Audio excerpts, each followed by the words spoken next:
Hello friends, मैं doctor प्रंजित Tomar आपका अपने चैनल पे स्वागत करता हूं। आज हम बात करेंगे प्रेगनेंसी के दौरान क्या क्या कॉम्प्लिकेशन होती है, कौन कौन सी डिजीज है जो मोस्ट कॉमन है और क्यों बढ़ जाता है डिलीवरी के बाद आपका वजन।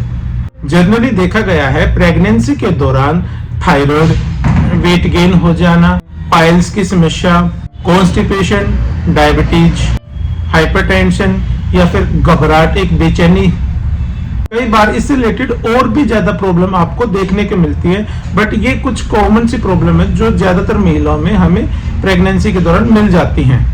इन सब का रीजन है, जैसे आपको अगर थायराइड डायग्नोस हुआ है तो घर के सिचुएशन, घर के अंदर कोई ऐसी सिचुएशन चली हो जो आप नहीं चाहते, जहां आपका ओपिनियन नहीं लिया जा रहा। अगर ऐसी सिचुएशन है तो आप उसको सोल्व करो और अपनी थायराइड जैसी कंप्लेंट जो आपको होती है तो उससे आप नेचुरल तरीके से ठीक हो सकते हो। सेकेंड है कॉन्स्टिपेशन। कॉन्स्टिपेशन में क्या होता है, जो प्रेगनेंसी के दौरान बहुत सारे बॉडी के अंदर हार्मोन्स चेंज होते हैं, उसमें एक हर प्रोजेस्टेरोन हार्मोन वो करता है क्या, जो आपका जीआईटी ट्रैक की जो मसल है उसको रिलैक्स कर देता है। रिलैक्स करने के बाद जो आपका खाने का मेटाबॉलिज्म बिल्कुल स्लो हो जाता है और अंत में उसका रिजल्ट है भी आपको कॉन्स्टिपेशन है, वो आप योगा और डेली रूटीन एक्सरसाइज से ठीक कर सकते हो। इसके बाद है डायबिटीज। घर परिवार में ऐसी कोई लड़ाई झगड़ा चल रहा है जिससे आप अंदर अंदर घुटन रहे, साइलेंट ग्रीफ आपको है, तो प्रोबेबली चांस है कि आपको डायबिटीज हो जाएगी प्रेगनेंसी के दौरान। हाइपरटेंशन, बेचैनी, घबराहट, इन सब का कारण है कि आप किसी चीज से परेशान चल रहे हो, कोई चीज सोल्व करना चाहते हो तो उसकी वजह से आप ओवर थिंकिंग कर रहे हो, तो आपको हाइपरटेंशन या बीपी जैसी समस्याएं भी प्रेगनेंसी के दौरान देखी जा सकती हैं। कई महिलाओं को वेट गेन ज्यादा हो जाता है। देखो, जितना बेबी का वेट है उतना अगर वेट गेन हो रहा है या उससे 2-4 केजी एक्स्ट्रा है तो नॉर्मल है। अगर उससे भी अक्सर ज्यादा वेट गेन होने लग रहा है, इट्स मीन बॉडी के अंदर कुछ डर, फियर बैठा हुआ है जिसकी वजह से बॉडी वेट गेन करना चाह रही है, बच्चे को एक्सेप्ट नहीं कर रहा है। तो ऐसी सिचुएशन में बहुत सारी कॉम्प्लिकेशन हो जाती है, जैसे बच्चे के गले के ऊपर है वो सर्कल हो जाता है या फिर ब्रीच प्रेजेंटेशन, बच्चा उल्टा पैदा होता है। तो इन सब का कि आप ज्यादा डरते हो तो बच्चे के ऊपर फियर जाता है और वो अपने आप में प्रोटेक्शन करने के लिए ये सारी एक्टिविटी करता है। अब बात करते हैं जब प्रेगनेंसी में आपको ये सारी प्रॉब्लम स्टार्ट हो गई तो आपका जो डॉक्टर है, जो गायनेकोलॉजिस्ट आपके जिसके ऑब्जर्वेशन में आप ट्रीटमेंट ले रहे हो, वो आपको डायरेक्ट सप्लीमेंट में ले जाता है।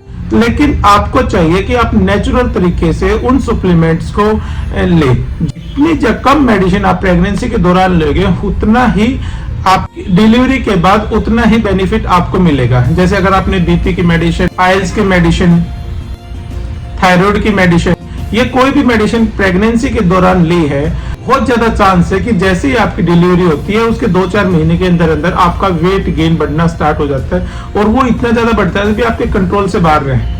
और ज्यादातर महिला में हमें ये चीज देखने को मिलती है कि प्रेग्नेंट जैसे उनकी प्रेगनेंसी खत्म हुई, उनको या तो थायराइड दोबारा हो गया या उनका वेट गेन कंटिन्यू ग्रेजुअली बढ़ता जाने लग रहा है। लेकिन हमारे जो दाइमा होती है वो हमारे पूरा एक फ्लो चार्ट सा हमारे को बना के दे देती है कि सुबह से शाम तक आपको ये खाना है, वो भी नेचुरल तरीके से।